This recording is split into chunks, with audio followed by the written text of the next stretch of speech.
Fáilte chuig grúan generator an sa grídar bhleá clia. Seatam de créile bio ó bhargan na ferme mar chuid de Cruinniú na Cásca agus tá panel agus lucht féchan na bríomhar an sa an Raidióchta. An bhfuil meas an geol Gaelach nó an éig an winter lasas nuair bhíon ócádí stáit siúl agus an son goligtar in Raidió. Bhfuil sinní an cheiste bheith á lé neomhagan an glár speisialta so de An Cheárta agus cluisiimiid an banel agus wetse ag go bailile asúla. Tá anna ar fad chuisteach an sogan sa generator neart caintin agus a machtaí agsúla tarlúin seo, spe critical a clasan sa her arte é Raidió na Gaeltachta machan seo. Ach sola gurm an panel a lard agus sin a spragad an flé seo tamint chun písa ceola bheith inisisigan ó bhúteoir bhainóir seán a riada na bliana sa le coppla pert seo hí chláirseoir na Gailí Úna Ní Fhlannagáin.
Colin á Hamilton son ag Úna Ní Fhlannagáin bútar bhainóir seán riada na bliana so. Well, nuair bhíon imeacht santasach comártha siúl os Cruinniú na Cásca, bíon an ceol Gaelach le clos. Nuair hagan cuairteoir táchta chuin, bíon an ceol Gaelach le clos. Nuair bhíon ócáid starú le cheolúragan, bíon an ceol Gaelach le clos. Ach, ní ag son. An bhain an ceol Gaelach agus Ceoltóirí Gaelacha an méid céanna takeíochta is a ein firmacha eile alíonn. Bhfuil deisina ag do Ceoltóirí ag baile nó an gá gcónaí dul thsáileach an slí bheithahaintteach, bhfuil meas ag an stát an ceol Gaelach in áíre. No an bhfuil sé náit na leafine. Bhfuil beid na ceistena son agus a hiile ab le ag an banéil, agus bhráilinn ceistena a ghlacha ón lucht éisteachta atá in ar downtown sa generator tróna, agus gan dát wetse ag a baile chomá. Cuig a héna cuig a trí na text atá gin, 8 náid a 8 9 as a huig atá tú géisteacht. So le riafas de churchuin, BSC ag rta.ie, no tweet a churchuig ag rta orna G. Well, se chamag manis an trúr eile atá ar an banéil a downta úna churnach na díomh. Íormhúid ar eile do chud bhainóir seán riada is se fearmhuiinecháin an pibre umráiteach Tiarnán Ó Duinchinn in hananta siúd tá Pádraig Ó Flannagáin ó Comhaltas Ceoltóirí Éireann agus gandát an fidiléir clúteach Toner Quinn atá na agarthir ar an Journal of Music tá fáilte roimh goléir.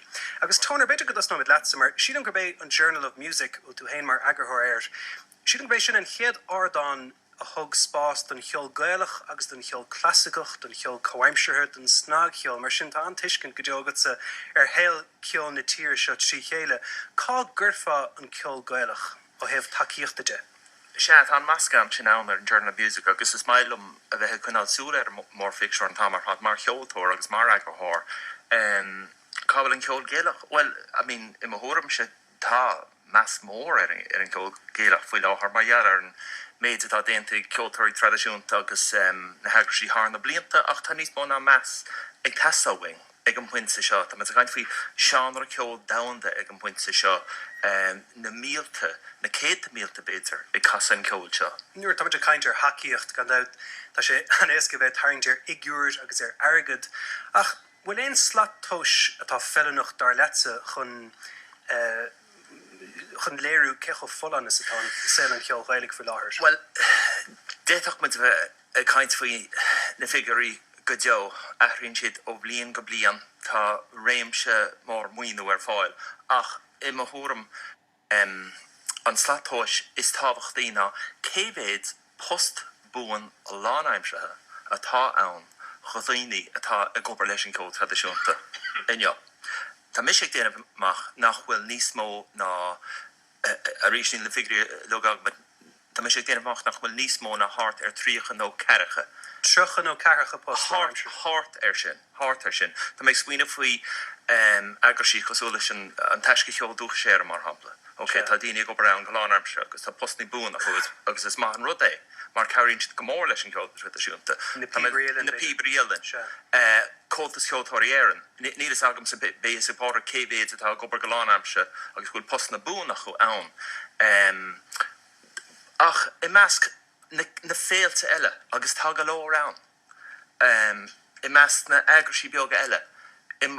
Sé an taithe tá agam san ná bhfuil daoine gobar ar fán dóna, an tamar hád. Nis luid gur hartar trochan ó dacha duine tá séhrú sa cheol Gaelach go lánaimseirthe bhfuil post ceartacha, post bún mas mar. Conna sa gurfáid sin na gumráid le fuirmecha ceol eile, ceol clasicach aber? Ar síomh de líon RTA faoi láthar. Tá níos mó na 100 agus 50 ceoltóir clasicach lúta an sin, liste an sin. Tá mas a ghain fion gá cheol orna tá ann. Saolag dá meach 100 agus 50 ceoltóir tradiisiúnta fosta ag an gréaltóir náisiúnta athróg sé an tír ar fad. So sin an difriocht. Agus na post na bún atá ann de cheoltóirí tradiisiúnta ní a casa ceol a bheith siad leis na postna sin is cidál obair riarachan agus rudí mar sin.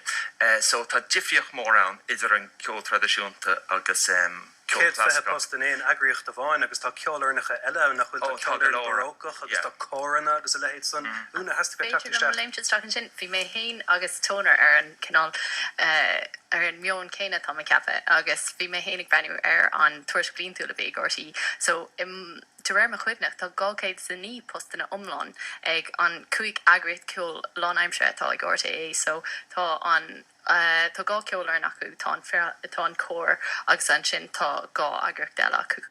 So idir an cuaig agrioch sin tá gácéid san ní duine fostí agus níl ceachtar níl irid is ensemble a bháin profisiúnta lánaimse tradiisiúnta.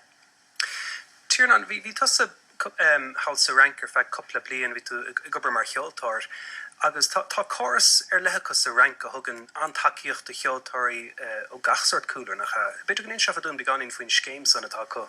An Cheárta go Tristan tá choras acu ó bhí déú an dara cogadónda an taimtarna antimídans de spectacle cílite sin ghfuil tú idir fost mar cheoltar agus tá ag an lig sin an saoil atá ag an cheoltar nó alíontóir nach bhfuil tú gobar anla sin mar an dói bhfuil sé ach is chun de choras a thugan cathbhfuil dó alíontóirí agus an tá sé masra casta mar sóil dí bhfuil bureaucracy sin cuasí riorchan casta but an rud is bunísí im bhhail híon ftuide na gur ráiteas ón rialtas go bhfuil cultúr agus ceol agus na halín mar cuid lárnart den sochaige tá acu agus tá sé de géirí takeíocht lei sin agus an differs mó a tíimsa ó choras na Franca agus choras atá agin nanéireann ó héobh sparantachtaí agus anrada inéireann tá na sparantachtaí agus na Joontas a lig ag na hagraí stát agus caiise tá sé teart a nuas den na ceoltarí an dói eile hart tá sé sa rank má tá tú chláirithe ar an choras mar alíntóir sa rank má dhéann tú de huid giganna agus mar chláiríonn tú an rud dílann tú de huid tailí agus ten lech cice fan géad den tailí ten sé ráis ag an stát mar chláiríonn tú an rud agus míon tú mar ceart jói tú luntas na léhananta nachhfuil tú ag obair sin an antimítans tá tú idir fust agus mar sin bhín tréimh sí ciúine ag ceoltóirí mar bhíon mianar aber bín mianar anna hiúir fád is éile an cheol. Fáin tú Joontas nó lúntas éigen an stát? Fáin tú lúntas le agus agus ní ceoltóirí bháin nó an féidir le heistóirí agus le rincóirí agus le gachsort alíntóir a bheith pléile sin scéim san nó ní ceoltóirí bháin? No is an halíntóirí lig ceoltóirí agus ní lech hart fa fiche fan géad den na daoine tá ar an choras seo is ceoltóiríad na daoine eile is tá sé plé le cuasaí fuama a bhainean leis ceolcormathe daoine tá ag plé le cuasaí sna dáíochta operas agus rud mar sin a tá ag dearú stáitse aisteoirí mar luí tú tá neart alín mar Ficture War mas maile tá hartfa tá 160,000 alíntóirí ar an scéim seo ag an rialtas agus mar dúirt Toner sin som govéidir ag obair mar go leanaimsir leis an ceol géalach meas an tú go bhfuil hartfa cícan nó cearathe bhfuil tá hartfuil tá caiinseir 100 tá go tíir níos mó é an rank ach tá caiinseir 160,000 daine tá fostithe mar ceoltarí agus nuair tá sé fostí mar ceoltarí tá an Cruinniú tokadífa mar ibrí círéonn sé sin go bhfuil choras sláinte acu choras pen acu fáin tú agad finne de lehénta sira leis an méid a dhélann tú ráis cos mar dúirt mé dílann tú ráis cíc fan géad an taile a greithinn tú ag dílann tú tugann tú sin ráis don rialtas. Tá sé sin spéisiúla agus I mean, le ceoltóirí tradiisiúnta tá siad ag teistil an tamar fád timp na Cruinniú agus tá siad ag teachtarráis leis an ólas seo agus leis na scéalta seo agus clisim seo go minic iad agus ní léon dealt go bhfuil a bhád níos mós taide ag testáil wing sa tíir seo chun na fáil amach cédaí na scímanna atá fallúnach dúine. Nílas aine an deilech an scéim sin dúine, but cámat go amach go hitarnáisiúnta agus fáil amach céirtá ann agus is conas is féidirling infrastruktúr cóimsethe a chruthú le hain ceol tradiisiúnta, but tá go leor smaointe maithin sin. Agus tá smaointe maithin seo freisin. I mean, idir an scéim deis atá chuirla alien agus fiú éistána tá scéim na ann. Rud cearna éistána tá principal cearna gais le.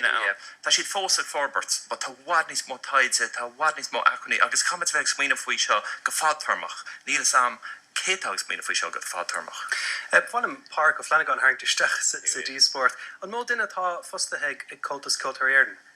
Nídach líon beag daoine fostathe go lán aimseach. Cad is bríle líon beag? Well, beagání timppla níver céine déring, scape ar fud na tíre, níla níver go Cruinniú gerte gom. Ach tá difríocht idir an obratá siúl ag Comhaltas agus catar siúl ag Ceoltóirí lán aimseach, mar is agríocht Jonach ag Comhaltas agus brehan anna den ober brehan sé sort serálachas agus daoine atá over sér an eisce fud na tíre fáil. So tá difríocht mór an sin.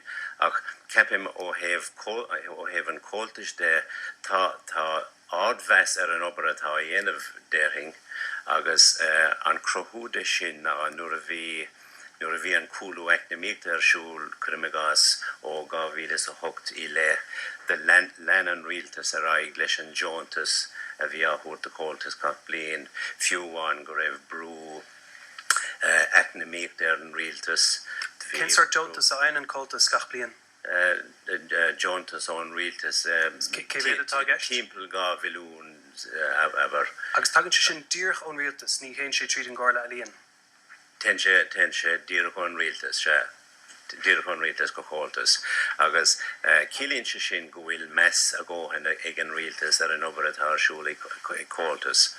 Agus freisin Maidir leis sin gin libre atá siúil ag Comhaltas. An díorhar an geola huirt ó glún go glún ar an tagas gan sin bhfuair ról go príomhan ó bhfuil bailí eile go bhéadach an Comhaltas an ceol Gaelach a chur chun cín. Well, is toch go bhfuil tá níos móna sin fiúháin tá béamach chur ar an teanga Gaeilge Comhaltas freisin agus ar an áráníocht agus sort an cultúr ar fad a chur chun cín agus a chéimhnú agus mar sin de agus tá sé ag dul ó neart go neartins na tíortha thar leir gur mé gas im líne de bhí gábhhainna ceolalaing ó Tokyo.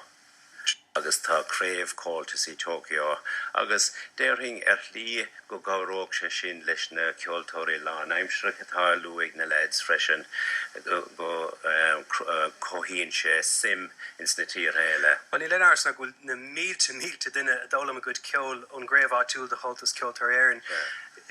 Tar éis dóibh stoppa freistal ar na rangana sin go minic bíonn folúsan a bíonn barna agus chafarrás dócha le scór bliana nuas bhfuil anna inistíocht dénta an stát san airnáil siú levéil agus bhfuil deisna inisisián le stadéir dhéanamh ag an siú levéil ar an geol Gaelach. An chun maithasa atá an scéile dul Toner. Well, í léon deir go rud maithé go bhfuil níos mó ceoltóirí tradiisiúnta go go dtíon tríú levéil agus ag déanamh céim sa ceol tradiisiúnta seachas ceol clasicach is athrú mór é sin. Ach an léirú é sin bhfuil an stát an anna rá fech. Tá muid a taú leis an geol Gaelach, tá muid a tuairt neart deisna do riine a hiile ilúnta dhéanamh ar an geol Gaelach. Níl éon doubt go bhfuil meas ag an stát ar an ceol tradiisiúnta an pointetá agam sa ná go bhfuil uhád níos mó le déanamh mar níl an stát mar thosa siad bhí siad an déanach mar a thosa siad ag tuairt taceocht chuid an ceol tradiisiúnta ach tá ceol tradiisiúnta ag fás agus ag fábart uhád níos thiopaí ná as féidir leis an stát chun suas leis. So tá smaointeoir fadtarmach ag tastal, seachas ó bhlíon go blian. A bhfuil éon duine sa chóir stát an anrá, seo an plán le an ceol tradiisiúnta, bhháiling a bheith an seo a cúblion a déag, bhháiling a bheith an fihe blian, seo an plán atá aine. Now, lá mar seo, Cruinniú na Cásca, agus tá béim ar an croitheach, agus is maith an rud é. Ach, a rís, be man dig smaoine faoin céad bhíon eile de Cruinniú na Cásca, agus tá mé cinnte go mé sé níos mó agus mé níos mó deisné ann de cheoltóirí tradiisiúnta, agus jo siad an gléach caicís rih an gig, agus tá sé sin go bra. Ba cétag smaoine faoi cúbliana, deithníana. Well, does a kind of really strategisch fehe blian? Well, Daibrig sé leis an gáilge. Daibrig sé go seoig leis an gáilge. Daibrig sé leis an gáilge. Tásúla go mé níos mó réalachas a gceist leis an stratís fiche bliain de cheol tradiisiúnta mátá spéis a géan den éis in chorhhain. Tá mé héananig take leis an bhharla ag Toner, níl felsanach a bí sin mar títar dúsa ag an stát é le cín planeta acu sna blianta tá maithróin tá brat tá aon tú tá an chláirseap mar himbal na tíre, cílíonn sé sin ggóil ceol mar chud lárna ag tá muid géirí ealaach cían Nig ní muid géirí bheith fanart ar an scarts gúhan dul haar lár mí an Cheárta, tá cuirsí na haireann go mór os cion pobl na Cruinniú, agus ní muid géirí ag fanart just ar na scarts na gohuisin. Gohan sin go dé tá an an doing I rith na bliana, agus níl felsúnach a bí in some policy atá ag an réaltas faoi láthair mar dúirt bhíon a bhfuil policy fiche blian roin. Sin tá felsúnach agus tá policy dí ar. Agus is trua é mar bhí tús an bhhathán 3 blian déag ó hin, nar rinne siad bhí an chuiste sin curtha le chéile an chuiste an hálíonn na tradiisiúnta agus bhí an obair go teoigh déanta an chuiste sin bhí túrisc déanta agus tús an bhhaith sin agus tháinig an scéim deis as sin. Se scéim ó bhíonn leis an gála a líon chun takeíocht dúir do riine chun ceirníí anamh agtarisiúnta. Tá man réile hain céad céim eile inis. Cad a seahan chéad céim eile, Toner? Bé Úna ná sin ra. Well, Dumsa Tom sé teacht ó dearcha umlan difriúil ó na lads cam, so I má haí tá ceol tradiisiúnta mar ceol cúra an stáit níl sé in san spotalas agus uanta fiú níl sé mar ceol cúra, mar hempla dumsa braníimse ar gá cinál slá tos le haid ládrocht tradiisiún agus an céicean nó céico mós go féidir é eáil, céis céico feicáil agus tá sé agus dó ná ceapan mis goléiríon daine chuid feasa tríd agad ó thuirtó, so an céidir ná céico éisgus tá sé teachtar ceol gcuileach in sna gnáimán. Rud a bheithin lomsa ná go bhfuil radio, stáisiún radio ionta agin radio lyric le haid ceol Cásca, ach ní bhéon stáisiún agin le haid ceol gcuileach agus annach ceol gcuileach ar ortí búis le ceoltar go minic agus dearann siad marach radio na Gaeltachta, ní bheith ma chéirnín le closair an radio in éair. Gelas come on, agus dumsa ceapan go sé gníanann sé imimeliú ar ceol gcuileach nar cuireann tú é go hilas go thomlan ar an stáisiún atá banseach le teanga eile. Ceam gnééis sin daoine le ghilga leis agus beidir cúpla déana tá simachas ghilga go leis geilt simachas ceol agus beag an lífach sa ghilga ach ghfuil golóir daoine, ghfuil déanaar olmhór nach ghfuil ag clistal ceol gcuileach mar mar go bhfuil sé imimeliú trí bheith curtha ar an státe céine leis an teanga. Agus freisin is... Tágann sé seo le mulla a bhí ag teachtadála 14 Loch Dibre Willie Penrose. Bhí sé sin ag gur reachtaíocht nua chuirt siad in uirigh le go mech ar na stáisiún ile radio. Méid áirithe, céad don áirithe ceol éarnach agus chafa cepa gur ceol gaileach a bheith a goidecha sin a chréile ar gacha an stáisiún. Me fá teach le curcha den táirtin mú gála reachtaíocht mar sin. Ceapan gur gá. Agus an rud eile ná goráimime gurí leisfaí ná go bhfuil gá rud ceapan gur chorvex míanamhar i bhar héin na daine tá ag taimhléir ach gur bhar dó na daine tá éisteacht. Agus dumsa níl mór an éileh ar éisteach ceol nuair smíanamid ar gumráid ceol damda. Níl an irid éileh ar ceol tradiisiúnta airnach is atá ar mar hapla around pop. Ceir céim fá mar nach fólamíon páistí an teanga de ceol gcuileach ar scoil. So bhí méid déanamh beag an léamh maidir le rochtain ar ceol sanna bunscoilna agus a bhar hain ní ceaptar go bhhain ach cethir as gach deithneoir rang na ceol. Agus i bhar dó tíomh striide sin tám cinint go bhfuil cuidhádó bheith fólam seánraí éagsúla. So dumsa is rud amláin cinál Achar buite san bhfuil sé réadú le bheith súil le go meach gach múnt tír ceolver agus an an ceol a bhúna de leanaí tá coppla múteir tá ethnig gumsa múteir artha níl nótas a chlicannacha. Agus sin an bheitach cultas ceoltar éireann rud é gan íanamh leis na scoilina. An bheitach cultas feilíocht íanamh ar scéim go meach ceoltóirí ón geantar a dul isteach na scoilne a móna ceol. Se agus tá sé sin ag tarlú líbeog I chunta limní I láthair na húra tá ferhíos sin Willie Larkin agus tá agus tá cólachta agus agríonn sé rangana I scoilne agus tá ag gairí go bre leis agus tá sé ag forbert agus mar sin de. Cén fágur faoi duine bháin atá sé, cén fá nach chuil Comhaltas is tagú leis. Go gafar an céad céim a hógan. Tá sé tóga. Tá sé tóga agus is féidir chur leis de réir a chéile agus mar sin de. Ach lu tú figurann son gá bhilúna ein sib dír chun rialtas gach blion chun an ceolach ar chun cín. Nach sé úntach ar fad ceoltóirí chuirsteach I ngach éon scoil sa tír agus go bhheicech leanaí óga ceol den chaid is irde sa seo mar ranga. De bheoch sé sin go húntaach agus de churthing fáilte rive dáróg sé sin ach ní haolaigh atá sé I láthair na húra. Ach déta mé rástócha nuair a bunaí Comhaltas I 1951 de bhí an crit agus na PB Ireland ag dulí luige ag an am agus de bhíidir I mail bháis agus tá áthas an dánar a méiscint inniuh go bhfuil critere agus pibre in ar meascan seo agus tá siad flúirseach a bóhain tríd an tír. So, tá lín na ceoltóirí dulí Is tócha Tá go dibhnach siad na píbar Ireann is cúis leis na píb a bheith well tá molla tilta go siúd freisin tá, yeah. Agus cordin na cruite comá beidir. agus Cordin na cruite. Tá point an so mar tá muidir caint mé ar éilte mar is bra le pobl an cheol tach le chéile chun daoine acnar chéile ag na féilte bín deisicos sí sios agus coppla perta bhúla le chéile coppla perta álam agus rud anna hóisialta ar fada se an ceol gaelach. Inurig bhí drochscéil an gur buinech an muoinú os na féilte ar fada vís na Gaeltachtaí a bhain leis an geol gaelach agus leis na halíonna gaelacha. Na chuil sé sin scandalach ar fada. Muidir rá go dugan an stát takeíocht den cheol gaelach agus an son buineann siad muoinú os na féilte beaga seos na Gaeltachtaí a dhéanaan iirecht an pobl áitiúla chothú. Tá sé sin scandalach nach bhfuil Toner. Léirann sé sin céicáil dóchlach agus céicáil lag is atá an cinál choras atá aine. Hála sé sin sílam Marial na daoine béar an panel. Just I rifin saniolas a chu an geol tradiisiúnta agus is cinál scéim. Saniolas nó mass. An dólet go bhfuil daoine áirithe. Saniolas. Locht riortháin a cheapan cin fág amach féile tastáid in áit I glíomháin an cheol. Cin fág Man bhfuil féile agrathe agus a beidir nach digann siad an méid ebre a gceis leis.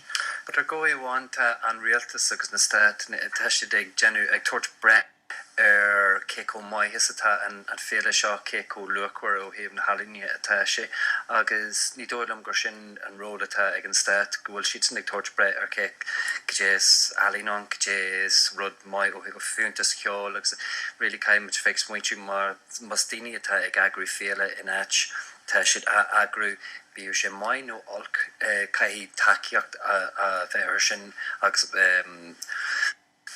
Ní cóga mé an stát ag tuairt bre ar céicó mai ó thaobh na halíní is atá rud agus leis an choras tá agin finne Jonas mar luú tú héan deis. Cé thugann an bhreisin a hiarnáin. Well na daoine atá ar an fanial agus aithríonn an panel. Tá na daoine sin cáinte go Toner. Yeah, well teigem sin agus sin tá ag taú leis an rud sin cén critir atá acu agus an bhfuil an critir sin ag aithriú.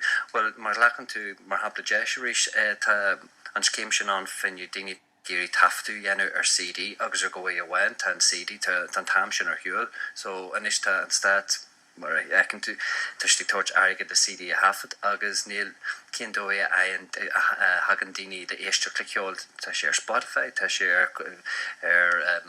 an áitní eile. Tá mu chun coppla ceiste thugant an dochtéisteach an so tá cena garóid a marchu. Well, ní ceist dar ríide tá mé smaoine ar seo a gahan le bím se gcónaí rán a riamh sa tír seo agus a chuile hir hí an mainstream an agus na sin mion spéisisin ar fud na tíide agus credim se an cuid is mód a ghoine in éireann ní heaghaíonn an ceol gaelach leo a chorbe. Nis tan tú fast daoine móhann sin ag spéidir níos móna riamh a bhfuil ceol gaelach den scochacha agus a bhuicha sin don Comhaltas agus do go leor dreamanaí eile mar hampla náitiúil cónaí ormsa go seairige. Níor an ceol gaelach an láidir an go díle dearnas. go dtí le tamil de bhlianta nús ó tháinig an Gaelachta agus níos tá túfas daoine óga chá múine agus tá scohan ceolacha agus go dtí go bhíon daoine óga ag ís óg go dtí ghain si deis tríalhaintas agus an ceola ólam ní féidir le nuirt an measa bheithacha ar an gceol mar ní cuid den saolacha bé agus credim se gohfuil an túfas daoine a móhann sin síalta leheadí bla lia nach deaghain an ceol Gaelach leoríomh ní ortach ar an leit nuair a hagan pí a ceol Gaelach ar siúil agus nuair hosín chuile ganna bóla bos leis a geol ní clúhacha faoi ceol Gaelach dar ire ní clúhaigh an cuid is móda chuoine faoi ach tá rudí níos measa sa lá tá jobhan ná riamh mar tá muid ar fadan ar nán beag hain i dhéine marall ar na meán agus gwn muid an muid cheordan ó isteach I rud an bheag so an dramatá an cuasaí a dacha sitá I gceistú mar sin an gáúin an ceol isteach sa seomar range le go méid taithí ag daine agus ag clúsa beaga ar an gceol Gaelach a bhí sena ó. So go bhfuil tá gá ag chulaghine ar nós na Gaeilge tá gá ag chulaghine deise áil blaise chun ceol ó bhí seog agus mar danin se lopan í sin well go bra ach sinne. Úna. An féidir taú le garóid. A garóid is go thomlán nata agus gur míl magad socht mochuid smintí a thurnú ar bhealach códas an gur fum mé riomhleach tá mé gríomh bit mar carlat. So bhí mé héananig smíanamh an rud díor céine agus tá mé gurí scéalbeoga inint. Saolaigh bhfuil den ag gníú bheith in múnseir bonscoile agus tá Frankis mar ceanna ábhar in san curchlam bonscoile. Well, sucríonn an duine seo gohfuil si géirí a bheith mar múnseir bonscoile agus chéintí de straach agus ní gád an duine seo a bheith lífeh Frankis an éair. Chéintí agus fáintí dáit ar an céim atá fellnach le haimúnseir bonscoile agus an sin joo siad carcha óir haar cura blina maidir le bun cainte Frankise. Agus an sin chéintí de straach agus tasnín sé múna páistí agus tá siad cepi bheith múna Frankis. Sin céir de hálíonn nuair tá daoine múna ceol. Iver hain Mátá a gurí bheith a bheith a múnseir bonscoile níl éon gá le éon riachtanas ceol ceirtar ar cumas ceol nó cália ceol. Iver dó ní aon tú ach ar a bhéad carcha orach le múnseirta I múna ceol an ábhar seo nach bhfuil clúgad faoi agus an sin iver trí tá Kirkla maun ach tá sé ionach bonusach agus tá hééis a bheith leir le glór múnseí bonscoile le Janie ag gurí de orthúh conas mohíonn siad ag bún an Kirklam. Journey the lake knock mohíonn siad compórdaach mar nach bhfuil siad cumas a cins nóver agus gur fearló wadnar hagad múntar speisialia is teach a hálíonn I cúpla scoil ach ní an achscoil agus sin an rud a ghfuil an armsa faoin stáit níl ruchtan chorm I gach páiste in éireann ar idicus ceol agus níl ruchtan chorm I gach páiste ar idicus ceol Gaelach tíh stréide sin. Agus dámar gur tháinig gur churmar leiser sin bheith a bhhad níos mó posta na búna gin agus bheith a bhhad níos mó ceolghailach ar na meán mar bheith lucht éisteachta ann do ceolghail. Sin go tas mla agriocht eile a bheith bhail ar chuirsaí ceols na scoilena agus gan bheith bra ar an rain nó ar bhúnseoir mar níl sé fear áte bheith súla gomeach ceola gachéin bhúnseoir. Níl sé fear áte bheith cepa gomeach gachéin bhúnseoir go maith cuasaí sport. Uanta déine siad an obair sin thuirt do rinne cinn deile tá ní zilte. Eintim leat, so tá cúpla rud a bhéiteach an sáte dhéanamh I hasna rud dhéanaan siad ná I ngach scoil tá múnseir bonscoile atá an cálaigh speisialta acu I gceol agus déanaan siad san a rang na ceol don scoil a goitne. So déita me sin dhéanamh, déiteach muid múnseirí ceol áitiúla a thuirte stracht na scoilna ach an rud atá ag gúil an termsa ná gnéontar sin ach nach Dorlíonn sé ach go mionlach beag agus brahann sé ar céáit táú de coníos tír agus céhéad agad atá ag teistí. Go leor leor teachtartí chuin cruthirlíáin ar Twitter chu sé scéile chuin. Tá meach quóta ceol tradiisiúnta ar RTA 2FM, RTA is riile ag buach am éisteachta bheith sin níos fearr na stáisiún ar le. Tá margad chuthir tá ceiste cíam a cáigan sa lucht éisteachta. Gur mágad bhfuil tá gá ceist go sóga. Rátis Peter. Tá státe Dave muin sin in isiniu agus a ceoltóirí BOR agus an rudtá rá ciú ná scón na ceoltóirí éirnacha ar an státe sin. Níl éon ceol tradiisiúnta na ceol Gaelach le clos an sin iniu, so chéad ceis ná an chuirte sin astíomh agus an dara ceis ná an dólah gúil sé níos fosa nó níos éasca arbh sé mar cheoltóirí tradiisiúnta garm bheithe a bhaint amach haar laar agus an bhfuil níos mó spéise agus níos mó meas haar laar ar cheol Gaelach nátás tíar seo. Toner Quinn.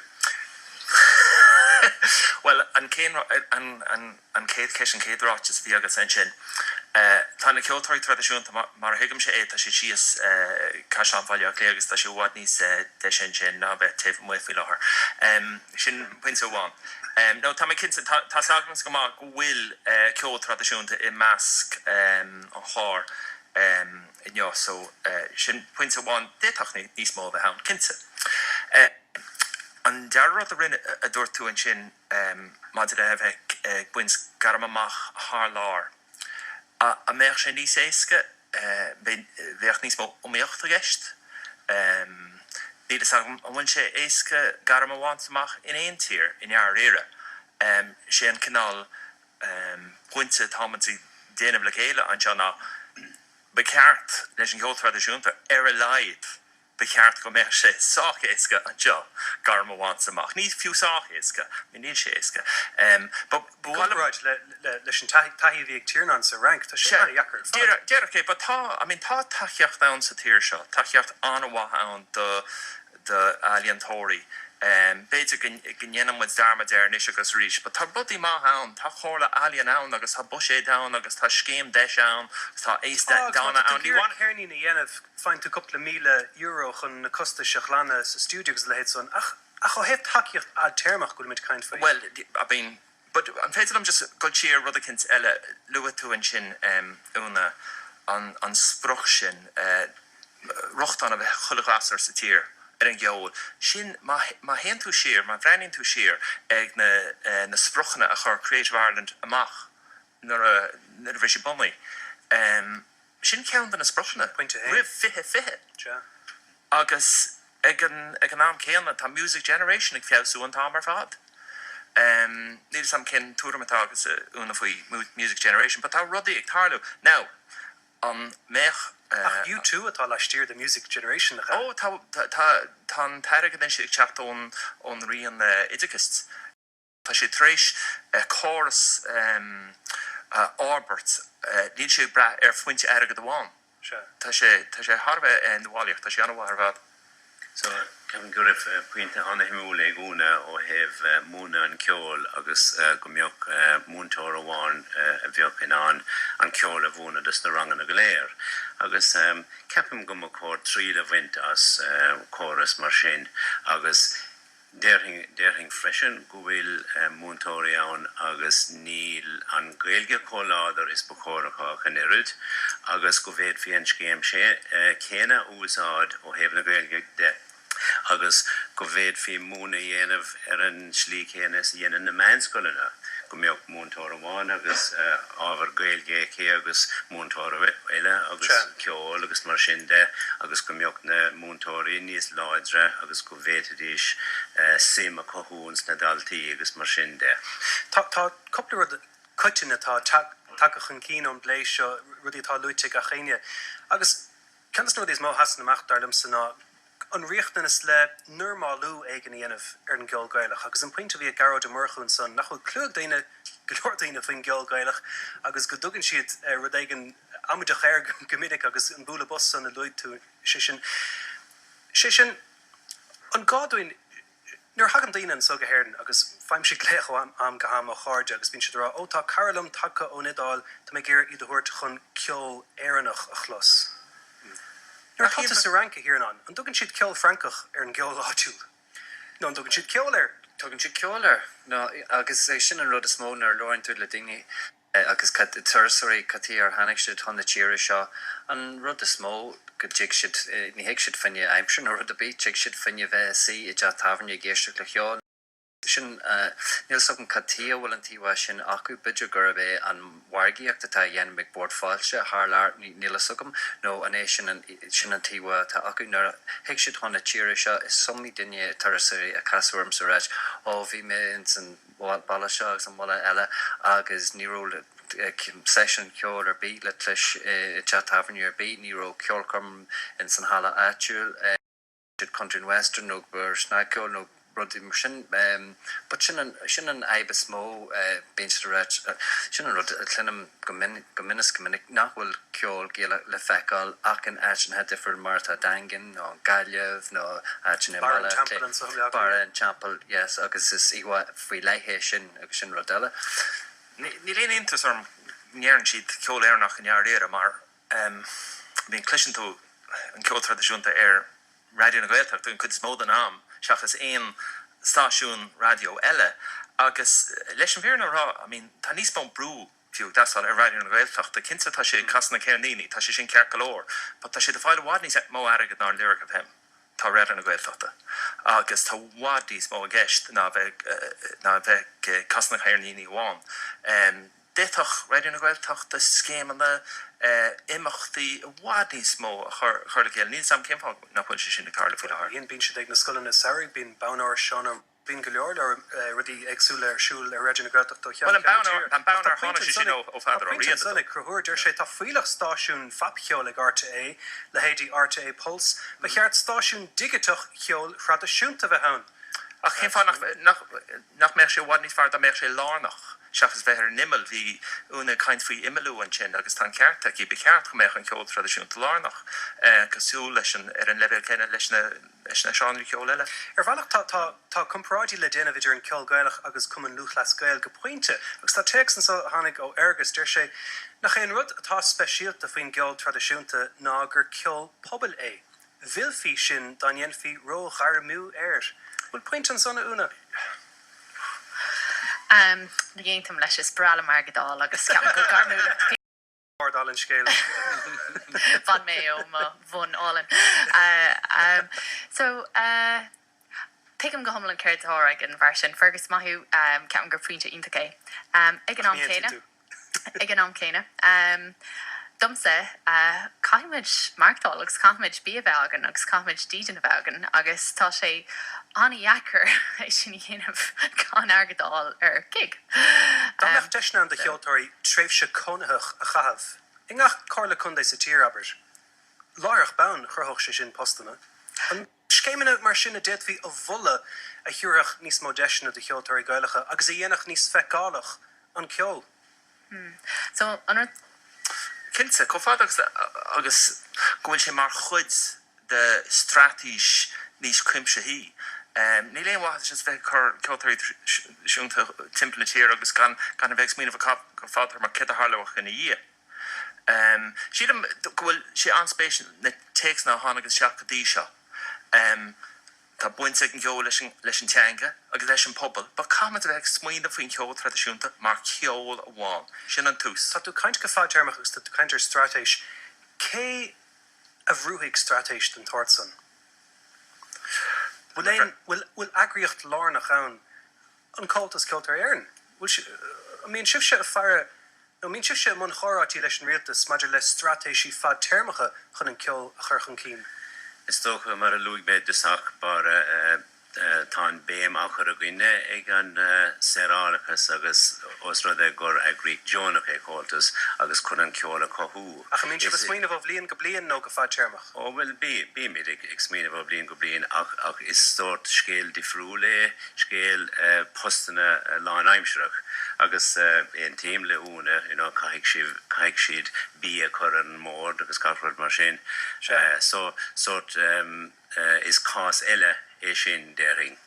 Na bole mar afreshen o hef crealicus there tá Comhaltas live Cloud Comhaltas live an Netherlín Cloud a Willie Larkin gach shachtan agus ceol tradiisiúnta bheann ar a town freshen na station radio Artula Midlands Radio 3 being Coppers and Brass le Pádraig Ó ar an down chugus mar sin de.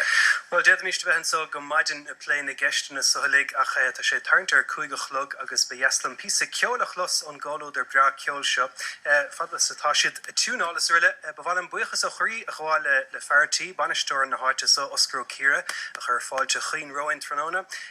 Bhil an buchas a gháil le gachéine bhí gobar ar an glár. Facht na driscoil Sinead Newlachan, Andrew Dupuer, Katrina Nivuil, Brian Namak agus Cian McCabe bhí man fuama. Trachttar a hánig isteach Bert Bhúntóirí Boscoile bunscoile agus ceoltóirí tradiisiúnta a géisteacht na blianta hin bégan de bhúntóirí bunscoile scrúdú ceol agus leart na Gaeilge a chur a gríoch le háit a bhaintach chuirsa olúna múntóireachta is trua gur curch deir leis, má bhuichas as an teachtracht sin.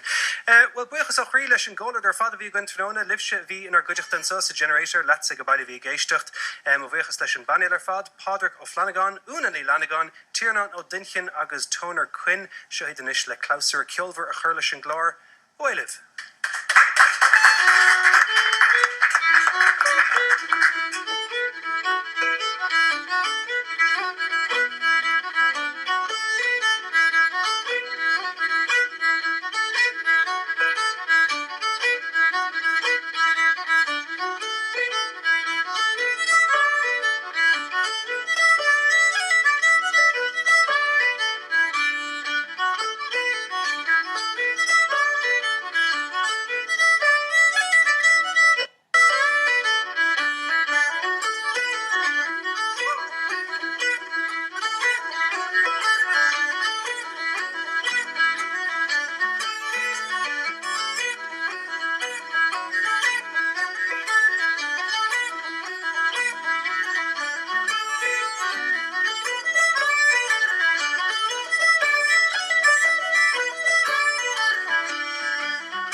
Tristan Rosenstock yn clor An Cheárta a láthar agus ba feachta ó disgúil a bhí man déidiche.